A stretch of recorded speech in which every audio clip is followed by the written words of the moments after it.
Moms, between school runs, laundry mountains, and what's for dinner interrogation, you've only got 2 hours to spare, right?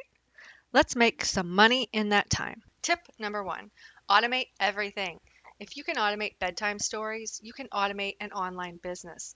Let the internet handle the hard stuff while you scroll TikTok for meal prep ideas. Tip number two, multitask like a pro.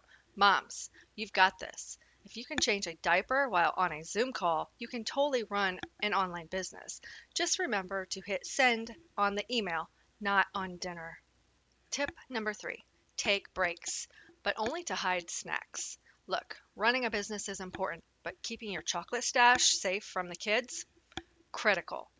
Pro tip, your closet is now your office and snack vault.